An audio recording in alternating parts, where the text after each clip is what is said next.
Alright guys, in this video I'm going to talk to you about kind of a tragic story of a guy who decided just to sell everything, move out to the Philippines for a girl that he had yet to meet in person, and he had never even been to the Philippines yet. Stick around.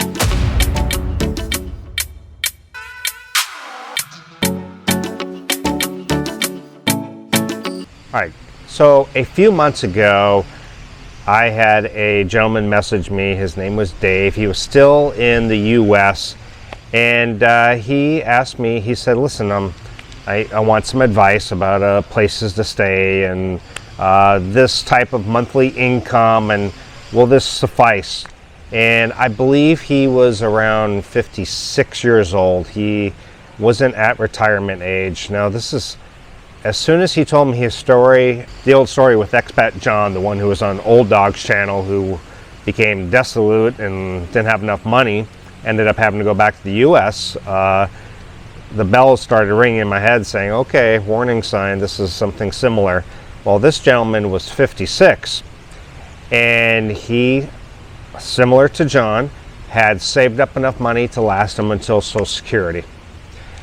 And he had enough money. I want to say he had around $2,300 per month to live on, and in reality that's enough to live on. Now, we didn't get too much into about what his nest egg was and how much he had in reserve or anything like that, and we really didn't discuss too much about, you know, all his possessions back in the US or really his game plan. We just talked about a few things about cost of living and where to live here. So he told me he met this beautiful girl. I think I want to say that he said, I think she was 23 or 24. And he said that, you know, he was just head over heels and he just couldn't wait to get out here. And now at this point, he had not mentioned at all anything about moving here, selling everything and moving here. He didn't really give any indication, and it's really not my job to dive into everybody's problems or what their plans are. He just asked a couple of questions. So the point is I hear from him, I want to say I hear from him a couple months ago. He had messaged me first a couple months prior to that. But a couple months ago he messaged me, he said, hey, I made the move. And I'm thinking to myself, I was trying to recollect, and I was like, this is the guy who had never been to the Philippines yet, and he had never met her in person. So first of all, a couple mistakes. One, he didn't come out to the country a few times and really check it out and see whether he likes it, give it kind of a practice run, see if he could live okay on his $2,300. I want to say that's how much it was, $2,300. I'm not exactly sure, but I think it was around there. So there's one mistake. You really should come out here and do a couple of trial runs, maybe a couple months here, and kind of get out of the tourist mode, see if you can live on that amount and how your lifestyle is here, and whether it's a place you even like. Some people get here and they just absolutely don't like it. Two, he sold everything, got rid of his house. Guess he put it up on the market, sold his car, sold all his possessions, and really was down to a couple of suitcases without ever being here. And three, he made all these decisions based on a girl that he has not met in person. Now, when he mentioned that he did all for this girl that he had never met, I was thinking to myself, oh, this is a disaster waiting to happen. Now, I hear the story sometimes of guys who have gotten rid of stuff. They come out here for a girl they've been chatting with online, and they end up being one of the lucky ones. Things work out great. They end up liking it here. But there always is the risk factor. What if you don't like it here? What if the amount you have is not really enough to sustain the lifestyle you want? What if the girl ends up not being the girl you thought she was? Well, you just never know, and that's why you have to be cautious, and you need to take some precautionary measures just in case of these things, right? So anyway, he got here. He tells me, we had met in person here in Dumaguete a couple months ago, and he tells me, he goes, well, you know, at first she was great. I mean, she was just as beautiful. She was sweet. You know, I thought she was madly in love with me. I was madly in love with her. And about a couple weeks after we had been together, and he says he had moved her in. Another mistake after 2 weeks. And he says she starts needing some things. You know, she said she wanted to go back to school, and he ended up giving her money for schooling. And then she had a sick relative, she had a broke phone, and all these things just start adding and adding. Then she wanted to start a business. Now this is all within a couple of months, and he's just dishing it out. And he literally goes through his entire reserves. Now I don't know exactly how much he had, but he went through all of it. So now he's down to just his monthly salary. And he's living at a pretty high-end place with a pool, because she wanted a pool and she wanted to be near the beach, and she had these requirements all of a sudden.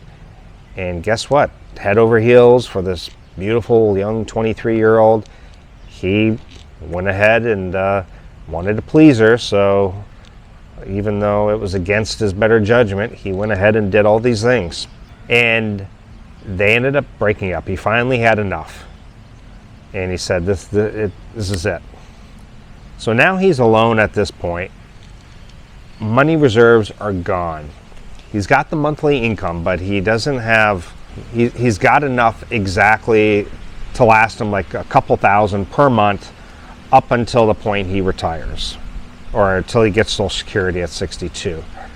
What he doesn't have anymore is a sum of money in case of emergencies. He's just got that monthly amount for each month. And if something happens, like a major medical expense, well then he all of a sudden is going to fall short of getting this money at 62. He's going to be a few months before. Even things like if he wants to go and buy a motorbike, all of a sudden that takes him back another couple months. And now he's got a few months of not having any income until he gets Social Security. Well, anyway, he's here, and he has decided all of a sudden he really doesn't like the Philippines. He's like, you know what? Maybe I should go try Thailand or Vietnam. And I'm thinking to myself, well, at this point, now you're going to have to kind of sell everything that you got here, get rid of it, go over to Thailand, check it out, see if you like it, and then there's going to be the startup costs. The visa costs are more expensive in Thailand. So his game plan of going all the way up to 62 is over now. Now he doesn't have his house, he doesn't have his car, so I don't know what he's going to do. He's either going to have to cut his expenses way down from $2,300 or so to $1,500 or so maybe per month, and really be strict and hope that no emergency happens. Just cross your fingers that nothing happens, because then you're screwed.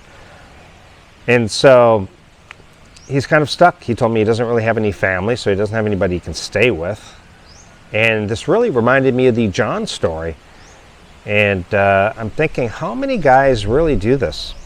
How many guys actually just sell everything without ever meeting a girl, make their plan before they've even visited the Philippines? And if that happens to be you, you really need to rethink things. You can get lucky. You can write a girl and chat and online and on video chat. She seems to be a really nice girl. She hasn't asked for any money. And when you get here, she might end up being exactly how she is on video chats. But chances are that somebody's real self is not really going to come out until you've met in person. It's easy to be on a video chat for an hour and present your best side, you know. This girl obviously was probably waiting for the long game. She was like, you know what, if I keep this guy on the string, maybe when he gets here, I can really just start getting all these things from him. But if I start asking now, maybe I'll scare him away. Maybe she's a pro. Maybe she's learned over time that, you know, if I start asking guys for money immediately on a dating site, they just block me or move on. And so some of these girls have figured this out. They don't do that right away. They just keep stringing you along. Maybe you get here in person and then they bleed you dry. So you have to be really careful. Do not sell all your things. Do not sell your car or your house before ever really giving the Philippines a trial run. Don't just move here just because of a girl. Because if you do, and something happens with that girl, and then you're stuck in a country that you really don't like. And for a lot of guys, this is the case. They come out here and they move out here for a girl, and they really weren't big fans of the country in the first place. And a lot of these guys are the older married expats that go to the coffee shops and the bars and hang out with the other guys, and they complain. Well, they probably were never really big fans of the Philippines, but they ended up marrying a girl, and here they stay. They have nothing left tying them to their home country anymore. They've already sold everything. Maybe they don't even have family to go back to. So this is it. Whether they like it or not, this is their home, and this is what they're stuck with, so they complain. But don't move out here only for a girl. Of course, you talk to 90% of us, yeah, a lot of us guys came out here because women. Let's be honest. If anybody's being honest, most of us came out here for a girl. Now, I came out here for a job, but women was definitely high on the checklist when I made my decision. I was thinking, wow, beautiful women, dating again. Yeah, that certainly was a decision maker for me. It was a factor when making my decision. Anyway, just food for thought. Poor Dave. I don't know what he's going to do. I told him we'll see if he reaches out to me again. He didn't want to do the video at this point. Maybe I can get him on the show at some point, I hope. But if not, I respect his decision. I'm not going to hound him to be on my channel. But guys, if you're coming out here and you want to be prepared, go to my website, gonthephilippines.com, download or print or just view my PDF file of all the things you should do to prepare for moving or traveling out to the Philippines. It's free. And if you don't know where to stay, check out my Where to Stay in the Philippines updated 2024 version on my website. All the hotels that I highly recommend that I've personally stayed at and I can attest to. And that's on my website as well. Thank you guys so much. I appreciate you watching. Let me know what you think about poor Dave here. What should he do? Thank you guys. See you next time. Bye.